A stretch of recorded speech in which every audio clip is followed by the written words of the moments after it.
Assam veterinary recruitment 2023। तो friends, आपका Assam veterinary recruitment आया था जो आपका वेटरनरी फील्ड असिस्टेंट का रिक्रूटमेंट है, जो आपका डिपार्टमेंट है animal husbandry and veterinary department. ये आपका चयनित गुवाहाटी में स्टेब्लिश है। तो इसका आपका रिक्रूटमेंट आया है जो आपका 367 नंबर ऑफ पोस्ट का रिक्रूटमेंट है। तो लास्ट वीडियो में हमने डिस्कस किया था कि आपके साथ एडवर्टाइजमेंट रिलेटेड वीडियो क्या क्या इंपॉर्टेंट पॉइंट्स है, उसमें सारा इंपॉर्टेंट पॉइंट्स मैंने डिस्कस किया। तो आप लोग वीडियो को चेक कर सकते हो अगर आपको पोस्ट को अप्लाई करना है। तो फ्रेंड्स, ये जो वीडियो है आपका कि आपका जो वेटरनरी फील्ड असिस्टेंट का जो रिक्रूटमेंट है उसका एप्लीकेशन फॉर्म आपको कैसे फिलअप करना है। तो आपका जो ऑफिशियल एडवर्टाइजमेंट है, ऑफिशियल एडवर्टाइजमेंट आपका हाउ टू अप्लाई सेक्शन में आपका दिया गया था कि आपको कैसे अप्लाई करना है। तो यहाँ पे आपका दिया गया है द इंटेंडिंग कैंडिडेट में apply standard form of application जो आपका है part 9 of the Assam gazette of the application along with the testimonial. तो आपको एप्लीकेशन फॉर्म कैसे फिलअप करना है, जो ऑफलाइन एप्लीकेशन फॉर्म है, यहाँ पे कोई ऑनलाइन एप्लीकेशन फॉर्म फिलअप नहीं है, तो आपको ऑफलाइन एप्लीकेशन फॉर्म फिलअप करना पड़ेगा। तो फ्रेंड्स, चलिए वीडियो को स्टार्ट करते हैं। और फ्रेंड्स, अगर आप लोग चैनल पर नहीं हो तो चैनल को सब्सक्राइब कर लीजिएगा, वीडियो को लाइक कीजिएगा, बेल आइकन को प्रेस करके रखिएगा। जब इसी तरह इन्फॉर्मेशन और लेटेस्ट नोट्स रिलेटेड वीडियो आपके लाएगा तो आप लोग को मिल जाएगा। और फ्रेंड्स, टाइम टू टाइम जो आपका animal husbandry and veterinary department का जो वेटरनरी फील्ड असिस्टेंट का जो रिक्रूटमेंट आया है उसका जो आपका अपडेट आएगा कि आपका मेरिट लिस्ट पब्लिश होगा। मेरिट लिस्ट पब्लिश होने के बाद आपको इंटरव्यू पे बुलाया जाएगा।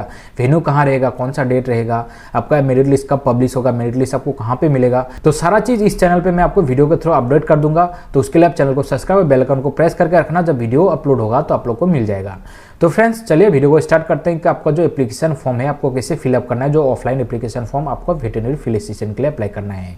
तो आपका वेटरनरी फील्ड असिस्टेंट का जो रिक्रूटमेंट आया है तो उसका एप्लीकेशन फॉर्म आपको कैसे फिलअप करना है, जो आपको स्टैंडर्ड फॉर्म एप्लीकेशन फिलअप करना है, जो आपका आसाम गेजेट का पार्ट 9 का एप्लीकेशन फॉर्म है।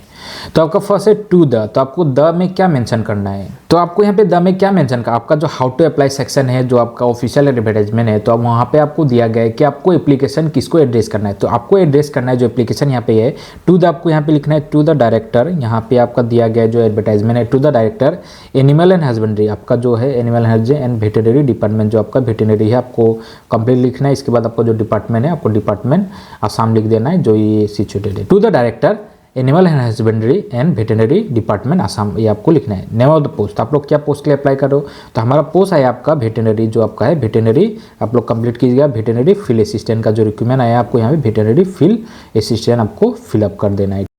आपको यहाँ वेटरनरी फील्ड असिस्टेंट लिखना है। इसका डिपार्टमेंट ऑफिस, तो कौन से डिपार्टमेंट के अंडर है, तो हम लोग का जो डिपार्टमेंट है animal husbandry and veterinary department है, तो आपको यहाँ पे वही लिख देना है animal husbandry and veterinary department under के आपका रिक्रूटमेंट आया है। ठीक है, यहाँ पे आसाम आपको लिख देना है। इसका नेम इन फुल, जो आपका नेम क्या लिखना है, तो आपको फुल नेम आपको यहाँ पे लिखना है। जो फुल नेम आपका है XYZ आपको जो है आपको यहाँ पे कैपिटल लेटर में लिखना है। इसका प्रेजेंट एड्रेस, तो प्रेजेंट एड्रेस में क्या लिखना है, फर्स्ट आपको यहाँ पे केयर ऑफ लिख देना है, आप लोग कहाँ पे हो। इसके बाद यहाँ पे विलेज टाउन दिया है, तो आपका विलेज और टाउन क्या है वो देना है। इसके बाद यहाँ पे आपको पोस्ट ऑफिस दे देना है। इसके बाद पोस्ट ऑफिस देने के बाद आपको यहाँ पे अगर जगह रहता है तो आप लोग दीजिएगा, नहीं तो यहाँ पे आपको डायरेक्ट डिस्ट्रिक्ट लिख देना है। डिस्ट्रिक्ट लिखने के बाद आपको यहाँ पे पिन कोड मेंशन कर देना है, जो आपका पिन कोड है। ठीक है, पिन कोड आपका 6 डिजिट का होता है, तो आपको 6 डिजिट का पिन कोड मेंशन करना है। और ये जो लाइन है इसके बाहर नहीं जाना है, इसके अंदर में ही आपको लिखना है।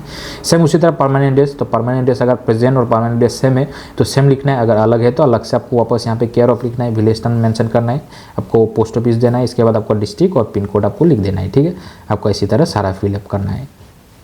इसका नेक्स्ट है आपका फादर्स नेम एंड एड्रेस, तो आपका फादर्स नेम क्या है, आपका फादर्स नेम जो है आपको XYZ लिख देना है फादर्स नेम। इसका जो एड्रेस है तो फादर का एड्रेस क्या होगा, यहाँ पे आपको डायरेक्ट लिख देना है, सिर्फ विलेज लिखना है। इसके बाद आपको डिस्ट्रिक्ट मेंशन कर देना है, ज़्यादा यहाँ पे कुछ लिखने का नहीं है क्योंकि ज़्यादा ऑप्शन नहीं है। इसका place of birth including police station and district and PO दिया है। ठीक है, तो आपका प्लेस ऑफ बर्थ कहाँ है, तो आपका विलेज ही आपका प्लेस ऑफ बर्थ होगा, तो यहाँ पे आपको विलेज का नाम लिख देना है। इसके बाद यहाँ पे आपका दिया गया police station and district and PO, तो यहाँ पे आपको यहाँ पे PS लिख देना है, शॉर्ट फॉर्म में PS लिख के आपको दे देना है। इसके बाद आपका जो डिस्ट्रिक्ट है, डिस्ट्रिक्ट यहाँ पे मेंशन कर देना आपका कौन सा डिस्ट्रिक्ट है। इसके बाद आपको जो पोस्ट ऑफिस दिया गया है तो पोस्ट ऑफिस यहाँ पे मेंशन करना है। इसके बाद यहाँ पे जो पिन नंबर है आपका, जो पिन नंबर होगा आपका 6 डिजिट का, वो यहाँ पे मेंशन कर देना है। ठीक है, इसके बाद नेक्स्ट है are you a citizen of India, if so how, तो आप लोग सिटीजन ऑफ इंडिया हो क्या, तो हम लोग सिटीजन ऑफ इंडिया है तो यस करेंगे। इसके बाद आपका जो आधार कार्ड है आप लोग आधार कार्ड दे सकते हो, या कोई भी डॉक्यूमेंट है आपको प्रोवाइड कर देना है। इसके बाद आपका है education qualification and also the name of the full address, तो आपका एजुकेशन क्वालिफिकेशन क्या है, तो पोस्ट के अगेंस्ट में जो आपका एजुकेशन क्वालिफिकेशन चाहिए, तो पोस्ट के अगेंस्ट में जो आपका एजुकेशन क्वालिफिकेशन चाहिए वो हमने एडवर्टाइजमेंट रिलेटेड वीडियो में डिस्कस किया है। तो यहाँ पे आपको क्या चाहिए एजुकेशन क्वालिफिकेशन, तो यहाँ पे आपको जो एजुकेशन क्वालिफिकेशन है, जो आपका एलिमेंट्री नॉलेज है, एलिमेंट्री नॉलेज चाहिए आपका वेटरनरी साइंस में। ठीक है, वेटरनरी साइंस में आपका एलिमेंट्री नॉलेज चाहिए। इसके बाद जो आपका HS है, HS आपका पास होना चाहिए साइंस स्ट्रीम में, जो आपका बायोलॉजी से होना चाहिए। ठीक है, ये दोनों आपका एजुकेशन क्वालिफिकेशन है, तभी आप लोग ये पोस्ट को अप्लाई कर सकते हो। तो आपको यहाँ पे एजुकेशन क्वालिफिकेशन सेक्शन में आपको HS साइंस बायोलॉजी लिख देना है। इसके बाद कौन से स्कूल से आप लोग पास किए हो, स्कूल का नाम मेंशन करना है। इसके बाद जो आपका एड्रेस है वो एड्रेस आपको यहाँ पे मेंशन कर देना है, कौन सा एड्रेस है। इसके बाद अदर क्वालिफिकेशन, तो अदर क्वालिफिकेशन में आपको क्या लिखना है, यहाँ पे जो अदर क्वालिफिकेशन आएगा, यहाँ पे आपका elementary knowledge of veterinary science आपका जो होगा 1 ईयर का जो ट्रेनिंग कोर्स था आपका, 1 ईयर का सर्टिफिकेट कोर्स ट्रेनिंग कोर्स आपको यहाँ पे मेंशन करना है। इसका नेक्स्ट आपका कम्युनिटी, स्टेट और रिलीजन, तो रिलीजन क्या होगा हम लोग का, तो रिलीजन क्या होगा आप लोग, तो अगर आप लोग हिंदू हो तो हिंदू लिखिएगा, अगर आप लोग क्रिश्चियन हो तो क्रिश्चियन लिखिएगा, अगर आप लोग मुस्लिम हो तो मुस्लिम लिखिएगा, जो भी है आप लोग का रिलीजन आपको मेंशन करना है। इसके बाद are you member of schedule caste और शेड्यूल ट्राइब, तो आपका कास्ट क्या है, तो आप लोग SC ST से बिलोंग करते हो क्या, अगर हो तो आपको यहाँ पे मेंशन करना है यस, अगर नहीं हो तो आप लोग को यहाँ पे नो मेंशन कर देना है। इसके बाद आपका जो कास्ट है, कास्ट अगर OBC है आप लोग तो OBC मेंशन कीजिएगा, या फिर अगर अलग कास्ट है जनरल है तो आप लोग यहाँ पे जनरल मेंशन कर दीजिएगा। इसके बाद एज ऑन 1 जनवरी 20 यहाँ पे आपको 24 मेंशन करना है। तो 2024 के अकॉर्डिंग आपका एज कितना होता है, तो आपको यहाँ पे एज मेंशन कर देना जो भी आपका एज है। ठीक है, इसके बाद प्रेजेंट ऑक्यूपेशन इफ एनी, अगर कुछ ऑक्यूपेशन है तो आपको यहाँ पे मेंशन करना है, अगर नहीं है तो आपको यहाँ पे NA लिख देना है। सिर्फ प्रीवियस अपॉइंटमेंट है इफ हेल्थ, अगर प्रीवियस अपॉइंटमेंट आपको कुछ था तो यहाँ पे मेंशन का, अगर नहीं है तो आपको यहाँ पे NA फिलअप कर देना है। ठीक है, इसका नेक्स्ट आपका are you a temporary and retrench personnel of temporary department of the government of Assam, तब लोग गवर्नमेंट ऑफ असम के अंडर में जॉब कर रहे हो क्या, अगर कर रहे हो तो यस करना है, अगर नहीं है तो आपको यहाँ पे नो लिख देना है। ठीक है, इसके बाद नेक्स्ट आपका 14 number point, are you a train और a member of national cadet corps of territorial army और ट्रेन होम गार्ड, तो आप लोग ये जो टेरिटोरियल आर्मी है या फिर आप लोग होम गार्ड, ये सब आपका ट्रेंड है क्या, अगर है तो आपको यस करना है, अगर नहीं है तो आपको नो लिख देना है। ये एक्स सर्विसमैन कैंडिडेट के लिए होता है। ठीक है, तो ये मेंशन नहीं है, अगर एक्स सर्विसमैन कैंडिडेट हो तभी आपको ये मेंशन करना है। इसके बाद एम्प्लॉयमेंट एक्सचेंज रजिस्ट्रेशन, तो आपका एम्प्लॉयमेंट एक्सचेंज रजिस्ट्रेशन नंबर आपको प्रोवाइड करना पड़ेगा। अगर आप लोग ने एम्प्लॉयमेंट एक्सचेंज रजिस्ट्रेशन नहीं हो तो चैनल पर दिया गया वीडियो आपको कैसे अप्लाई करना है, तो आप लोग वीडियो को चेक कर सकते हो कि एम्प्लॉयमेंट एक्सचेंज में आपको कैसे रजिस्ट्रेशन करना है। इसके बाद आपको जो एम्प्लॉयमेंट एक्सचेंज रजिस्ट्रेशन नंबर जो है आपको यहाँ पे प्रोवाइड करना पड़ेगा। इसके बाद नेक्स्ट है whether there is any government और semi government employ in your family, तो आपके फैमिली में गवर्नमेंट या फिर सेमी गवर्नमेंट एम्प्लॉय है क्या, अगर है तो आपको यहाँ पे यस मेंशन करना है। अगर यस मेंशन करते हो तो आपको particular of such family member आपको देना पड़ेगा, क्या है रिलेशनशिप, क्या है name of the job, paid run, place of posting, permanent और टेम्पोररी है, ये सारा आपको फिलअप करना पड़ेगा। अगर नहीं है तो आपको यहाँ पे नो लिख देना है। ठीक है, इसका नहीं है तो एक ही बार नहीं है तो आपको यहाँ पे NA आप लोग लिख सकते हो। ठीक है, इसके बाद family income certificate from the गाँव panchayat DC SDO circle officer to be furnish.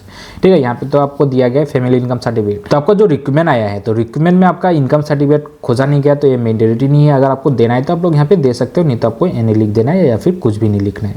इसका नेक्स्ट है यहाँ पे एग्जामिनेशन सेंटर, तो एग्जामिनेशन सेंटर क्या होगा, ये आपका जो अथॉरिटी है वही डिसाइड करेगा एग्जामिनेशन सेंटर, तो यहाँ पे आपको कुछ भी लिखने का जरूरत नहीं है। ठीक है, यहाँ पे आप लोग कुछ मत लिखिएगा। इसके बाद I am a candidate name of the post, तो आप लोग क्या पोस्ट के लिए अप्लाई कर रहे हो, तो हम लोग वेटरनरी फील्ड असिस्टेंट के लिए अप्लाई कर रहे हैं, तो आपको यहाँ पे वेटरनरी फील्ड असिस्टेंट लिख देना है कंप्लीट। ठीक है, इसका एंड स्टेटेड अबव, जो आप लोग यहाँ पे सारा फिलअप किया आप लोग, ये सारा आपका करेक्ट है, true and best of my knowledge. ठीक है, ये आप लोग डिक्लेरेशन कर रहे हो। इसके बाद यहाँ पे आपका दिया गया 8 रेज चलान ऑफ रुपीज़, तो आपको यहाँ पे कोई भी अमाउंट एप्लीकेशन फी नहीं है, तो यहाँ पे आपको कुछ लिखने का जरूरत नहीं है। इसके बाद आपको 19 नंबर पॉइंट है to be fill by the candidate, तो यहाँ पे आपको डेट लिख देना है, जो कौन से डेट पे आप लोग फिलअप कर रहे हो, आपका जो डेट होगा डेट मंथ और ईयर के फॉर्मेट में आपको लिख देना है जो आपका ईयर होगा। ठीक है, इसका प्लेस, तो आप लोग कहाँ से फिलअप कर रहे हो, जो XYZ प्लेस होगा आपका वो एड्रेस यहाँ पे आपको लिख देना है। इसका सिग्नेचर ऑफ द कैंडिडेट, तो यहाँ पे आपको सिग्नेचर कर देना, आपको जो सिग्नेचर है। ठीक है, ये आपका एप्लीकेशन फॉर्म इसी तरह आपको फिलअप करना है, आप लोग एक बार देख लीजिए। इसके बाद आपको यहाँ पे जो है, आपको यहाँ पे जो फोटो का सेक्शन है, यहाँ पे आपको फोटो पेस्ट करना है, जो आपका फोटो होगा। फोटो पेस्ट करने के बाद आपको यहाँ पे क्रॉस सिग्नेचर करना है। ठीक है, यहाँ पे थोड़ा सा सिग्नेचर बाहर होना चाहिए, इसके बाद थोड़ा सा सिग्नेचर फोटो में होना चाहिए, एक क्रॉस सिग्नेचर आपको यहाँ पे करना है। ठीक है, और फोटो को अच्छा से आपको पेस्ट करना है। इसके बाद आपको क्या क्या डॉक्यूमेंट्स देना है, तो जो डॉक्यूमेंट्स देना है आपको, जो डॉक्यूमेंट्स आपको प्रोवाइड करना पड़ेगा, तो फर्स्ट आपका जो है, आपका जो यहाँ पे एज प्रूफ सर्टिफिकेट जो होगा, आपका HSLC का जो एडमिट कार्ड है वो एडमिट कार्ड आपको प्रोवाइड करना है। ठीक है, एडमिट कार्ड आपको देना है HSLC का। इसके बाद नेक्स्ट है आपका 2 नंबर डॉक्यूमेंट जो आपका एजुकेशन क्वालिफिकेशन डॉक्यूमेंट्स है। एजुकेशन क्वालिफिकेशन डॉक्यूमेंट्स आपको जो प्रोवाइड करना है, आपका जो एजुकेशन क्वालिफिकेशन है, तो आपका जो 1 ईयर का जो elementary knowledge of veterinary science चाहिए वो सर्टिफिकेट आपको देना है। इसके बाद नेक्स्ट जो आपका HS का जो आपका साइंस स्ट्रीम से आपको पास होना है विद बायोलॉजी सब्जेक्ट वहाँ पे रहना है। ठीक है, बायोलॉजी सब्जेक्ट होने से आप लोग ये पोस्ट को अप्लाई कर सकते हैं, तो ये सर्टिफिकेट आपको प्रोवाइड करना है, जो आपका HSLC का एडमिट कार्ड, इसके बाद HS का आपका जो मार्कशीट है, इसके बाद पास सर्टिफिकेट आपको सारा डॉक्यूमेंट देना है। इसके बाद जो एजुकेशन क्वालिफिकेशन जो आपको चाहिए 1 ईयर जो आपका था elementary knowledge of veterinary science वो सर्टिफिकेट आपको देना है। इसके बाद आपका 4 नंबर में हो जाएगा आपको कास्ट सर्टिफिकेट प्रोवाइड करना है जो आपका कास्ट है। इसका इसी तरह आपका जो एड्रेस प्रूफ सर्टिफिकेट है, जो आपका वोटर कार्ड है, वोटर कार्ड आपको देना पड़ेगा। इसके बाद आपको जो 1 ईयर का जो आपका जो elementary knowledge of veterinary science है, ठीक है, 1 ईयर का जो आपका elementary knowledge of veterinary science है वो आपको प्रोवाइड करना पड़ेगा। उसका क्या प्रोवाइड करना पड़ेगा आपको, रजिस्ट्रेशन आपको प्रोवाइड करना पड़ेगा, जो आपको रजिस्ट्रेशन कार्ड है वो आपको प्रोवाइड करना है। और इसका मार्कशीट और पास सर्टिफिकेट को आपको देना ही है। इसका जो रजिस्ट्रेशन है आपका रजिस्ट्रेशन आपको प्रोवाइड करना पड़ेगा। इसके बाद नेक्स्ट है, अगर आपका कुछ एक्सपीरियंस है, अगर एक्सपीरियंस सर्टिफिकेट आपका कुछ है तो आप लोग प्रोवाइड कर सकते हो, अगर नहीं है तो नहीं चाहिए। तो आपको क्या क्या डॉक्यूमेंट्स देना है, एज प्रूफ के हिसाब से आपको HSLC एडमिट कार्ड देना है, एजुकेशन क्वालिफिकेशन जो आपका 1 ईयर का वेटरनरी जो है, 1 ईयर का आपका जो वेटरनरी साइंस का जो आपका एलिमेंट्री एजुकेशन का जो सर्टिफिकेट है वो आपको प्रोवाइड करना पड़ेगा। इसके बाद HS का जो आप लोग साइंस स्ट्रीम से पास किए हो, जो बायोलॉजी अगर सब्जेक्ट है तभी आपको ये पोस्ट आप लोग अप्लाई कर सकते हो, तो उसका आपका डॉक्यूमेंट प्रोवाइड करना है।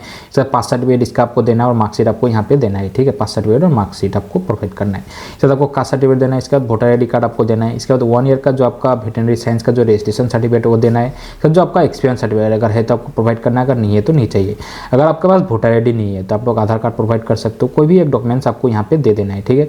तो ये आपका एड्रेस प्रूफ के लिए आपका चाहिए आधार कार्ड या फिर वोटर ID आपको प्रोवाइड करना है।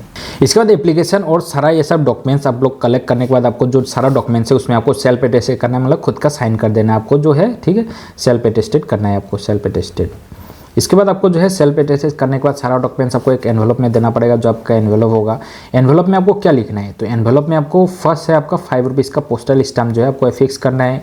इसका जो आपको एड्रेस करना है, तो हमने पहले यहाँ पे जो लिखा था आपका to the director animal husbandry and veterinary department Assam, ये आपको इस एड्रेस पे आपको यहाँ पे भेजना पड़ेगा। तो पहले आपको यहाँ पे 2 लिख देना है, 2 animal husbandry and veterinary department जो आपको है वेटरनरी डिपार्टमेंट आसाम यहाँ पे लिख देना है। इसके बाद जो एड्रेस है आपका एडवर्टाइजमेंट में दिया गया, जो आपका एड्रेस है सैनिकुथी, ठीक है, गुवाहाटी, आपका 781003 एड्रेस आपको मेंशन कर देना है, जो आपका एनवेलप होगा। ये आपका एनवेलप है, मैंने जस्ट एक सैंपल करके आपको दिखा दिया। उसमें आपको 2 animal husbandry and veterinary department Assam सैनिकुथी, आपका जो एड्रेस है गुवाहाटी 781003, इसमें आपको कुरियर करना पड़ेगा, पोस्ट करना पड़ेगा। और आपको यहाँ पे पोस्टल स्टैम्प जो है 5 रुपीज़ का पोस्टल स्टैम्प फिक्स करना पड़ेगा। और इसका जो लास्ट डेट आपका 12 जनवरी 2023 आपका लास्ट डेट है, तो इसके पहले आपको दे के आना पड़ेगा। आप लोग खुद से भी दे के आ सकते हैं या फिर आप लोग पोस्ट ऑफिस से भी पोस्ट कर सकते हो, लेकिन पोस्ट ऑफिस से पोस्ट करने से क्या होता है, आपको 7 डेज़ का टाइम चाहिए। बिफोर 7 डेज़ अगर आपका पहुंच जाता है तो अच्छा है, अगर बिफोर 7 डेज़ अगर आप लोग पोस्ट नहीं कर पाते हो तो आपको खुद से आके दे के जाना पड़ेगा। वहाँ पे एक आपका बॉक्स रखा होगा, आपका एडवर्टाइजमेंट में लिखा गया है, वहाँ पे आपका पोस्टल बॉक्स रखा होगा, वहाँ पे जाके आपको डाल के आना है, तो आप लोग फिजिकली जाके सबमिट करके आ सकते हो। तो फ्रेंड्स यही था आपका प्रोसेस कि आपको क्या क्या डॉक्यूमेंट्स देना है, आपको एप्लीकेशन फॉर्म कैसे फिलअप करना है, सारा चीज़ मैंने आपके साथ शेयर कर दिया। जो आपका स्टैंडर्ड फॉर्म एप्लीकेशन आपको कैसे फिलअप करना है, जो आपका रिक्वायरमेंट आया है वेटरनरी फील्ड असिस्टेंट का, तो इसका application form step by step इसी तरह आपको फिलअप करना पड़ेगा। अगर कहीं पर कुछ डाउट हो, कुछ प्रॉब्लम हो तो आप लोग कमेंट कीजिएगा, मैं आपको हेल्प करूँगा कि आपको एप्लीकेशन फॉर्म कैसे फिलअप करना है, या फिर कहीं पर कुछ डाउट हो रहा तो कमेंट कीजिएगा, मैं आपका डाउट क्लियर करने में हेल्प करूँगा।